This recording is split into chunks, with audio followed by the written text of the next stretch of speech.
Hi, welcome everybody.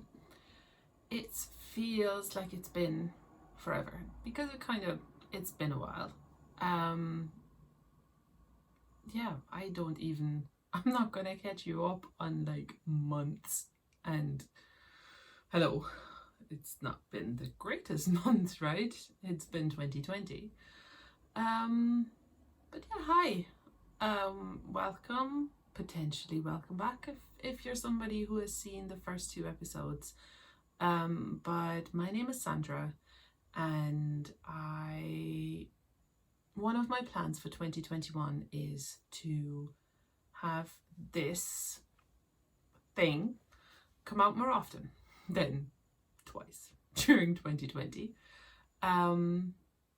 So yeah, what is this? I'm calling it Knitting and Other Shenanigans, just because I needed a name. And yeah, it's just me talking about knitting to you. Hopefully somebody's watching, so I'm not just talking to myself. So yeah, I am, as I said, I'm Sandra. I am in Ireland. I'm originally from Germany, but we're almost getting to that stage where I've been in Ireland longer than what I grew up in Germany. I mean, not quite. I still have a few years, but I've been here in 2021. It'll be 15 years that I've been in Ireland. So yeah, I might need to do some editing on the video today because there might be noises, because I'm actually taking the chance and recording with the entire family in the house. So that's going to be fun. But that light, I don't know when I'll get that nice light the next time. So I need to take my chances.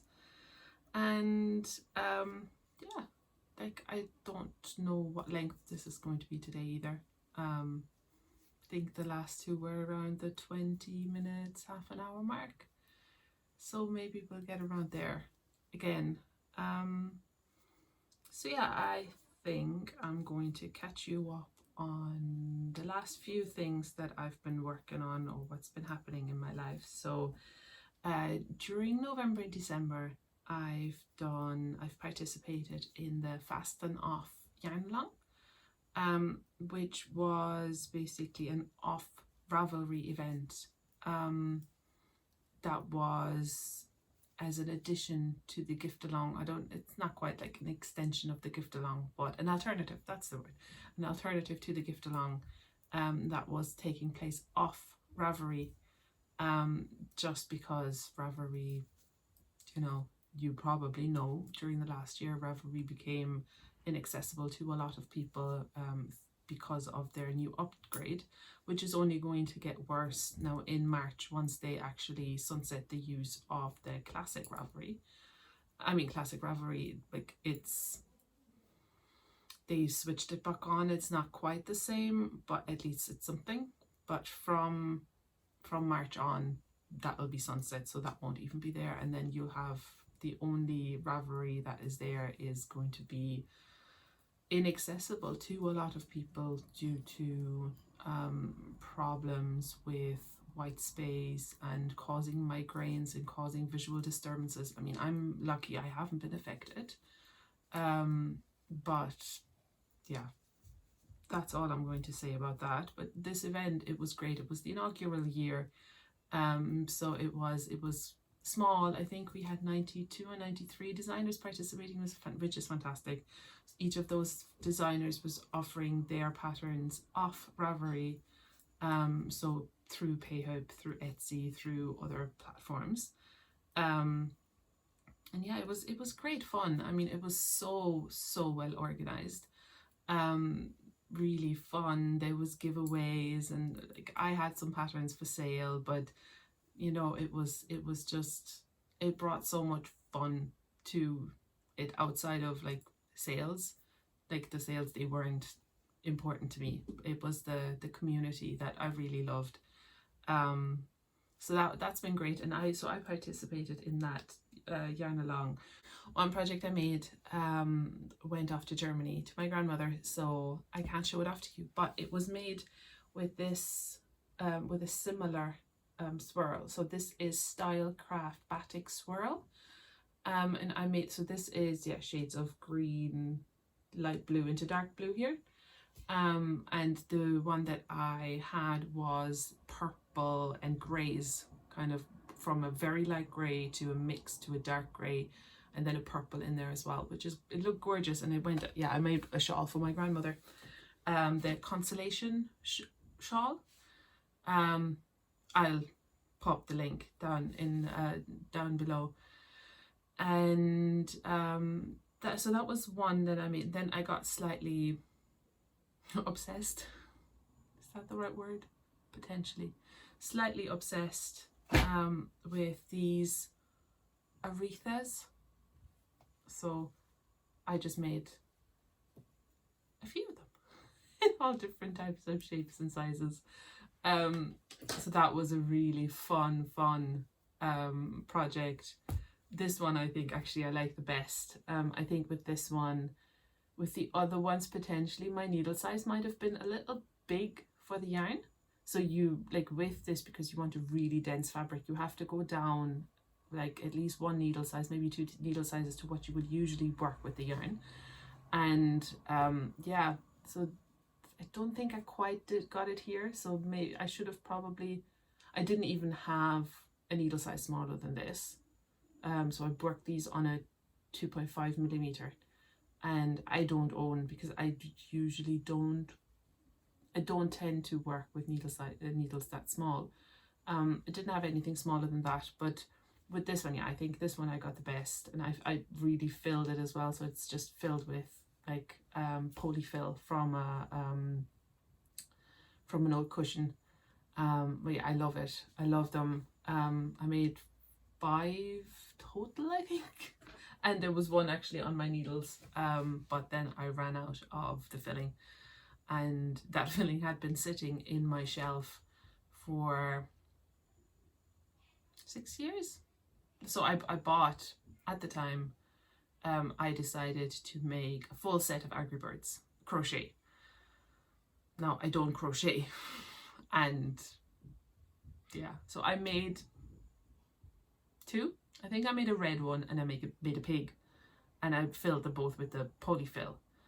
So I bought a cushion just to take apart for the filling, and then it's been sitting in my shelf until this year when I used it for this. Now I'm torn between buying a new cushion for polyfill, but then I only need 1 wreath full. Is it going to be sitting in my cupboard then again for 6 months? No, 6 years? Longer? Who knows? So I'm still on the fence on that one.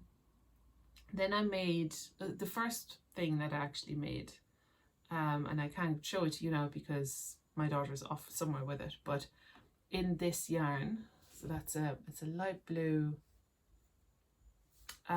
it is, what is it called? Style Aran Hayfield Bonus Aran. The yarn band is right there. Hayfield Bonus Aran. So it's an acrylic wool blend, which is perfect for kids because you want something that you can chuck in the washing machine, and yeah, like not too scratchy were the instructions. So yeah, I put that, I made the tulip cardigan, lovely, like wonderful pattern. I made that, and for my daughter, she is 9, and I made the smallest adult size for her, so she has some room to grow into it, but it already fits her quite well.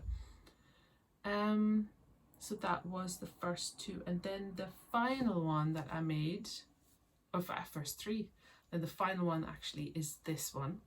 And so part of the Fast Enough Yarn Along was a bingo card, and I'm the kind of person, once I started, I really wanted to fill the entire bingo card. Now one square on the bingo card was learn a new technique,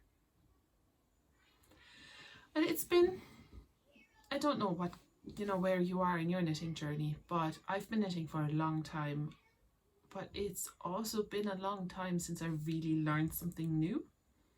I'd be maybe changing up a cast on, a bind off. I'd be you know, using a new pattern, but a proper new technique, something that I had never done before. It's been a while. But then I figured this is the moment when I need to learn how to do brioche. I'd been foolishly, yes, staying away from it. I was fully like, no, that's too complicated for me. I can't, it's not, no. Which is silly, because really brioche is so easy. Like, that's what I've learned now. It's, you know, it's just, there's no need to be afraid of it. There's like, watch a quick YouTube video and then you can start. And I mean,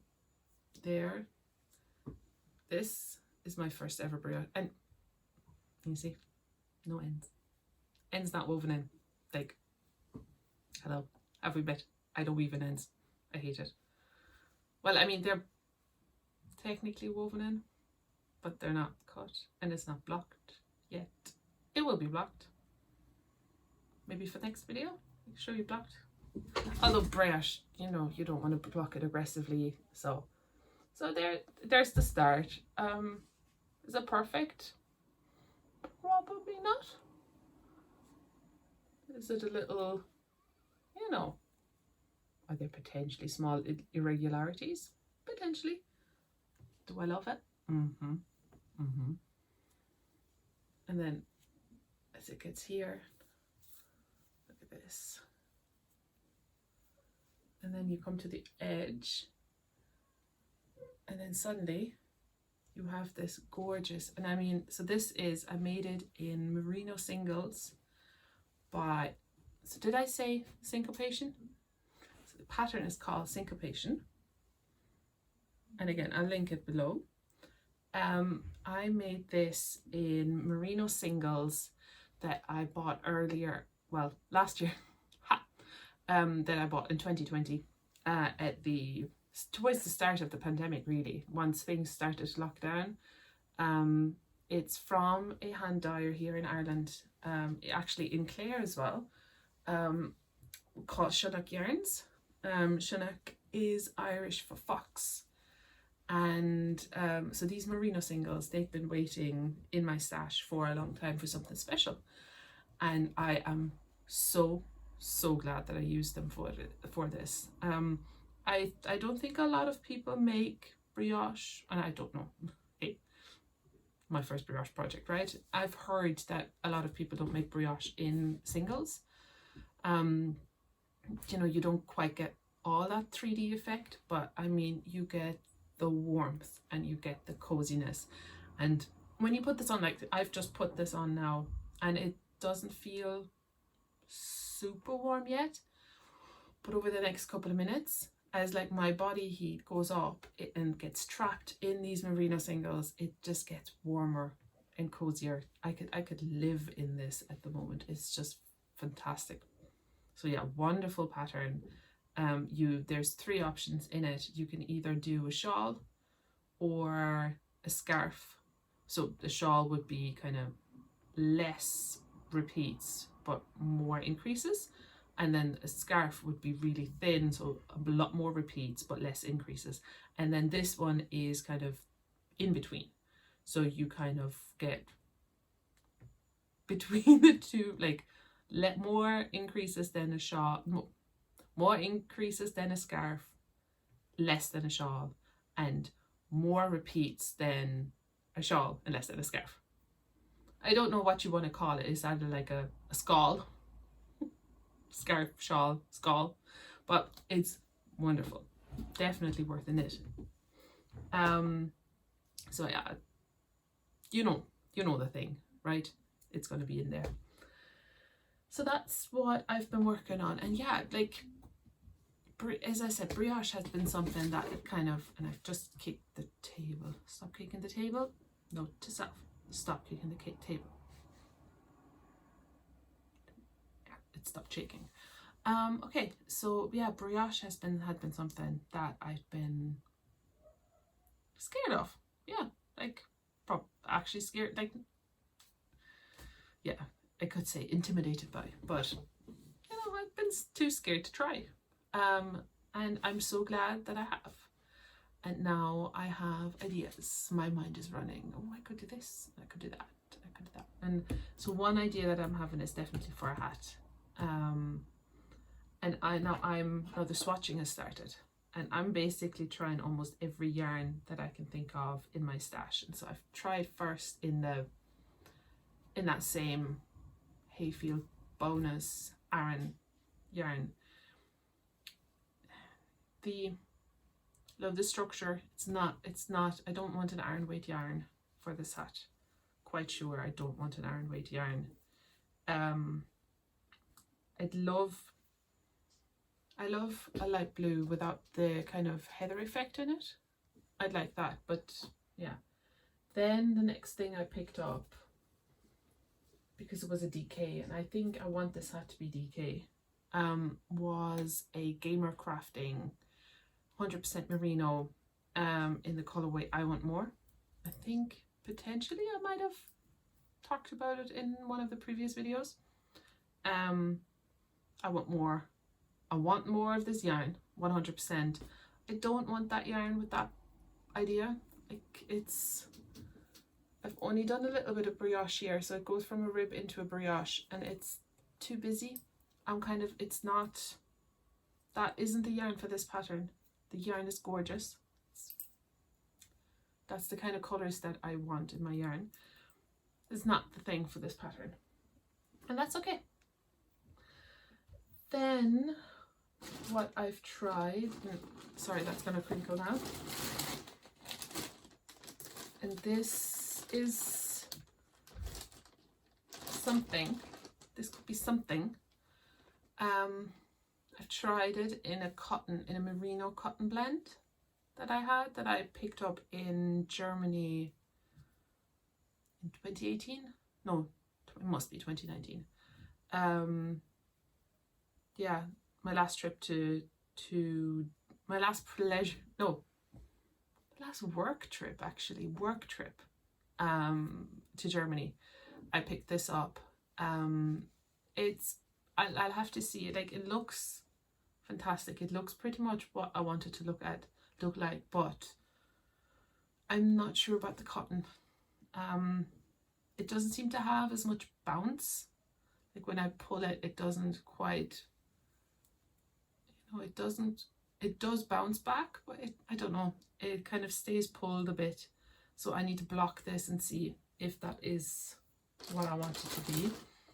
And then I'm swatching in this at the moment. So this is what I was doing at the start of the call. Not obviously call.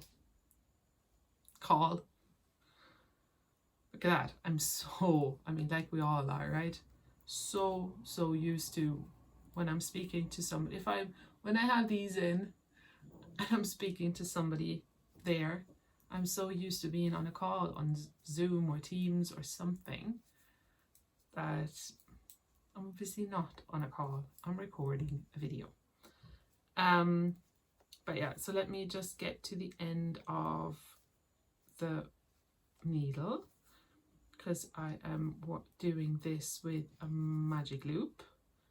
So in this case, the end of the needle is not the end of the round.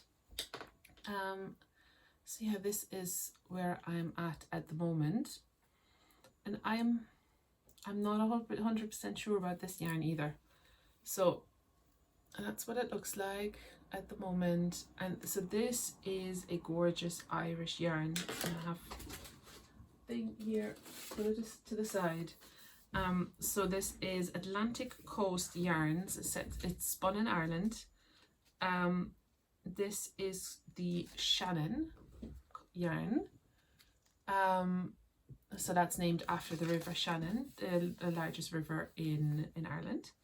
And it's cashmerino and silk double knitting. Well, it is, to be honest, it is 92% merino, 4% cashmere and 4% silk.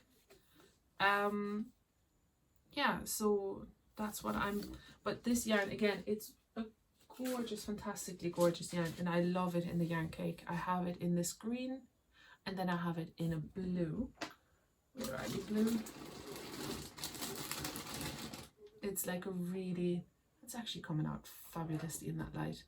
So the green and the blue together, love the green and the blue together. That's how I bought them, the two of them in a shop together. They had to come home with me. I love, like, it almost looks hand spun. There's like little shades of green in there, little specks, and it's gorgeous. And it doesn't have the real scratchiness of normal, like, of a lot of Irish wool. I would have a little bit of scratch factor, but this one is, like, I could totally have that against my neck. But yeah, I think, I don't know, this yarn needs something else. I think this yarn might need to be mosaic something. I can even see that as a mosaic hat and cowl, hat and cowl set in mosaic. I don't think it's brioche. But then I'm kind of running out of DK in my stash, so I'm gonna just turn away from you and be completely rude to my stash. Yeah.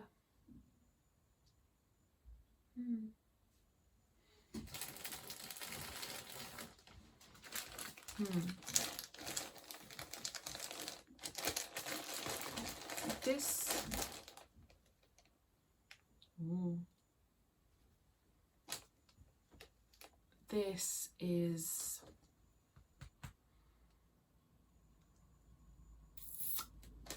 This used to be my favorite yarn before I started buying hand-dyed yarn. So when I was, like, everything I was buying was commercial yarn.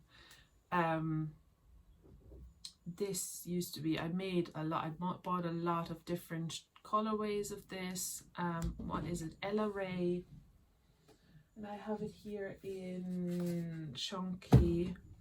This was Ella Ray Cozy Soft DK. That's it. Ella Ray. This is 75% acrylic, 25% wool. I'm pretty sure, like, this is the chunky version. I'm pretty sure that the DK was the same blend. This might actually. This is nice and soft. Sorry.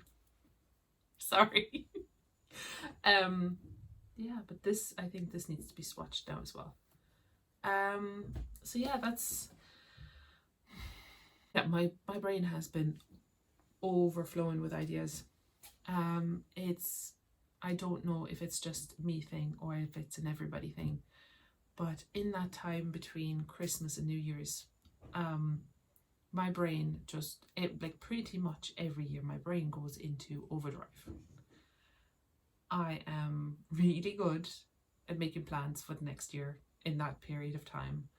I'm like, I use my trusted, like, sketchbook.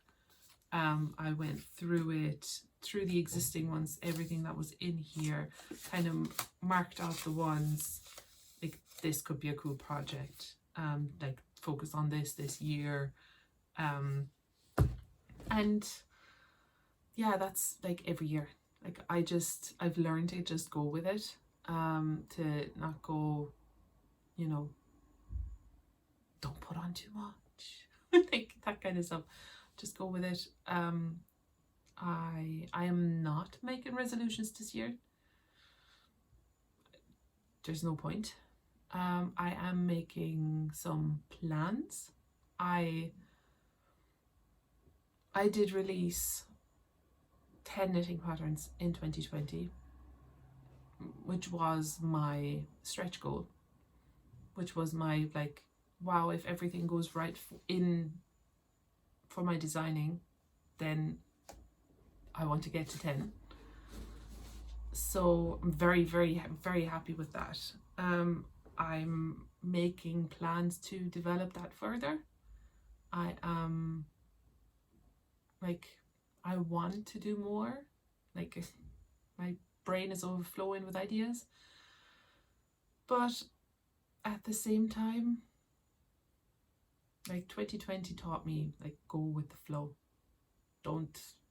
I'm not going to go, I want to do this, I will do this. It's, I want to do this, I will do the very best I can. And I will do what's in my control. And if it's meant to be, it'll happen, you know? So that's where I'm at. Yeah, I'm recording this New Year's Day, so I'm still in the creative zone, so I'll probably go back to swatching and sketching soon. I'm posting this probably tomorrow, but Happy New Year. And I'm sincerely hoping that you'll hear from me more. Plan is, maybe, you know what, I'll make a commitment now. I'm posting again on the weekend of 16th of Jan? Does that sound right? 16th, could be a Saturday, 17th a Sunday. I'll post again that weekend. Even if it's just 5 minutes of me sitting down here, like this. Okay. I'll finish with that, and I'll see you again in 2 weeks. Bye.